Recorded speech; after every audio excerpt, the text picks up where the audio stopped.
Bonjour à toutes et à tous, j'espère que vous allez bien. Aujourd'hui, nous allons corriger la deuxième partie de l'activité 3. Donc, c'est l'activité qu'on avait faite vendredi juste avant le distanciel et qui était évaluée. D'ailleurs, je vous mettrai les notes sur Pronote là dans les prochains jours.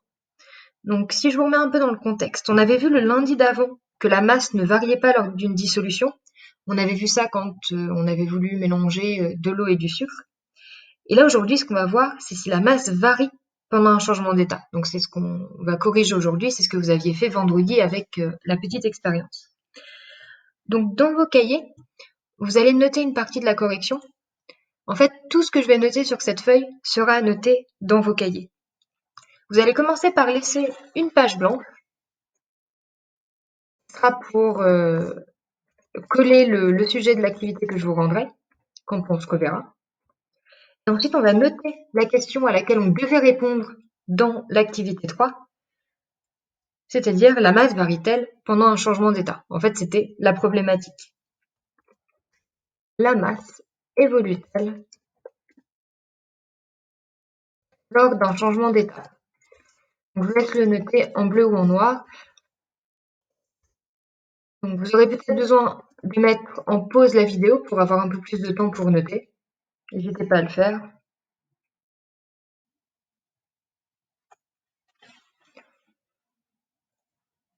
Alors, au niveau des hypothèses à émettre, donc justement pour répondre à cette question, il y avait deux possibilités. Soit vous pensiez que la masse changeait pendant un changement d'état, soit vous pensez qu'elle ne changeait pas.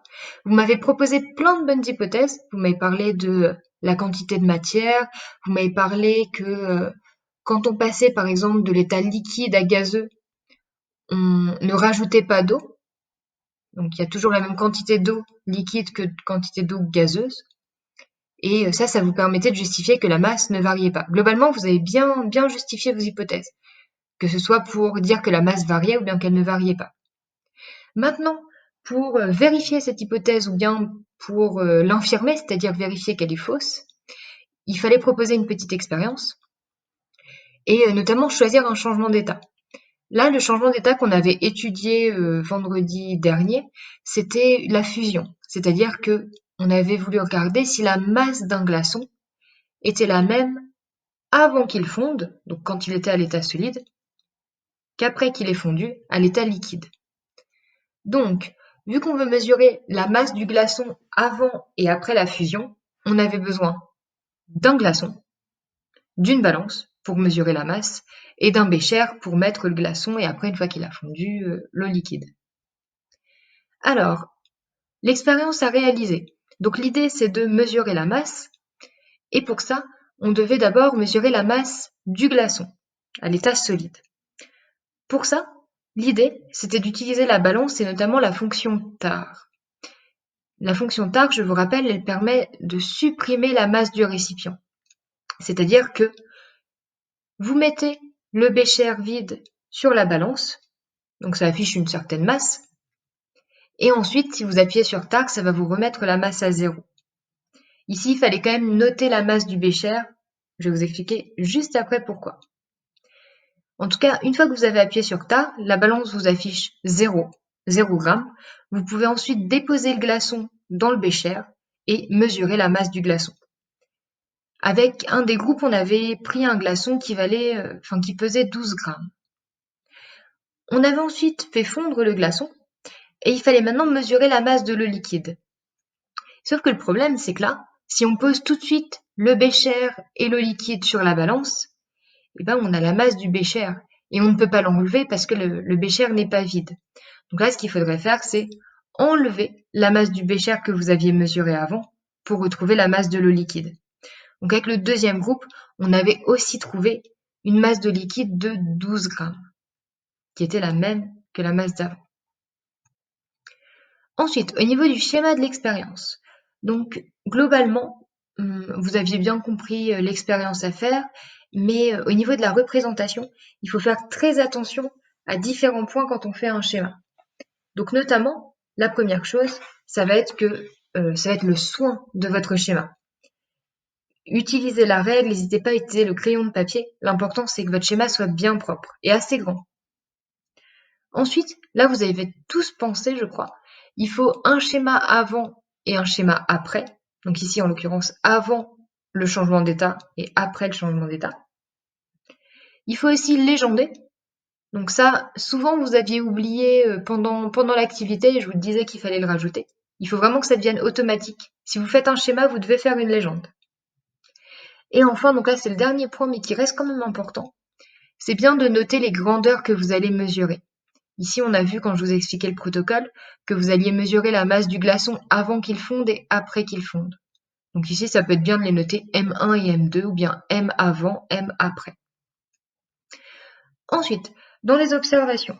Donc là, pour un des groupes, je vous avais dit qu'on avait trouvé 12 grammes avant que le glaçon fonde et 12 grammes quand il avait fondu, donc à l'état liquide. Ici, là, dans l'exemple que je vous ai donné, on aurait pu prendre un glaçon de 50 grammes et on aurait obtenu la masse de liquide qui était la même. Donc finalement, ce que ça nous permet de voir, cette expérience, c'est que la masse du glaçon, avant d'avoir fondu, est la même que la masse de l'eau liquide. Ça aurait été la même chose pour tous les changements d'état. Imaginons qu'on fasse l'inverse, au lieu d'étudier la fusion, on étudie la solidification. Imaginez que vous avez par exemple 12 grammes d'eau liquide, vous la mettez au congélateur, il y a solidification, ça devient 12 grammes d'eau solide. Et on va noter ces observations dans le cahier. Donc la même chose, vous continuez soit en noir, soit en bleu, vous notez observation. Et on va noter, on remarque que la masse du glaçon est identique, donc elle n'a pas changé, identique à la masse de l'eau liquide quand le glaçon a fondu.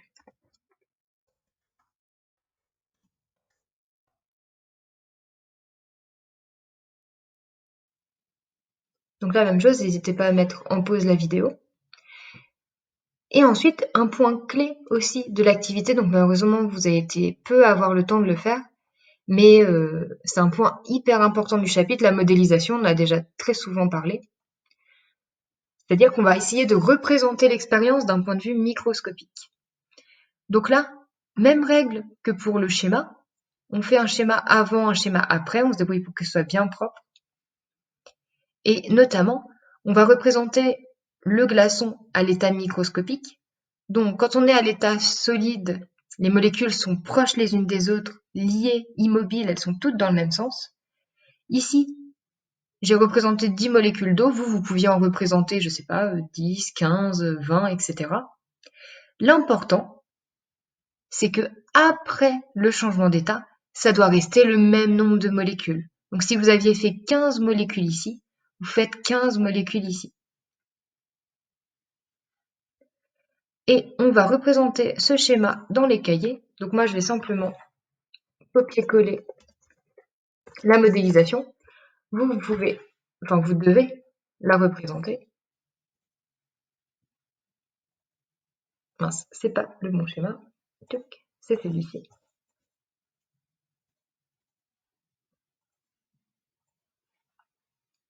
On va faire bien attention à représenter des molécules qui soient de la même taille dans le premier schéma et dans le deuxième schéma, parce que je vous rappelle que pendant un changement d'état, la taille des molécules, la masse des molécules ne change pas. Ce qui change, c'est seulement l'espace entre ces molécules et la façon dont elles sont orientées aussi. Là, ici, les molécules sont toutes dans le même sens à l'état solide, alors qu'à l'état liquide, elles sont un peu tournées. Et enfin, au niveau de la conclusion, donc il faut toujours répondre à la problématique. La problématique, c'était: la masse évolue-t-elle lors d'un changement d'état?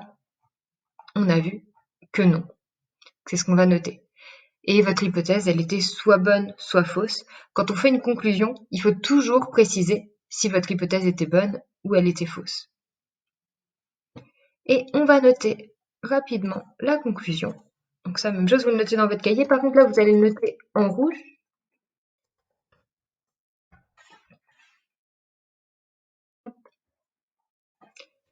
La masse d'un corps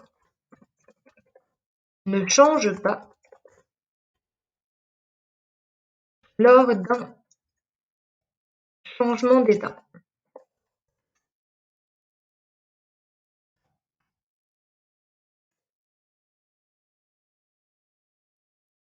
Et finalement, si je récapitule, on a vu que dans un changement d'état, on avait autant de molécules dans un état que dans l'autre.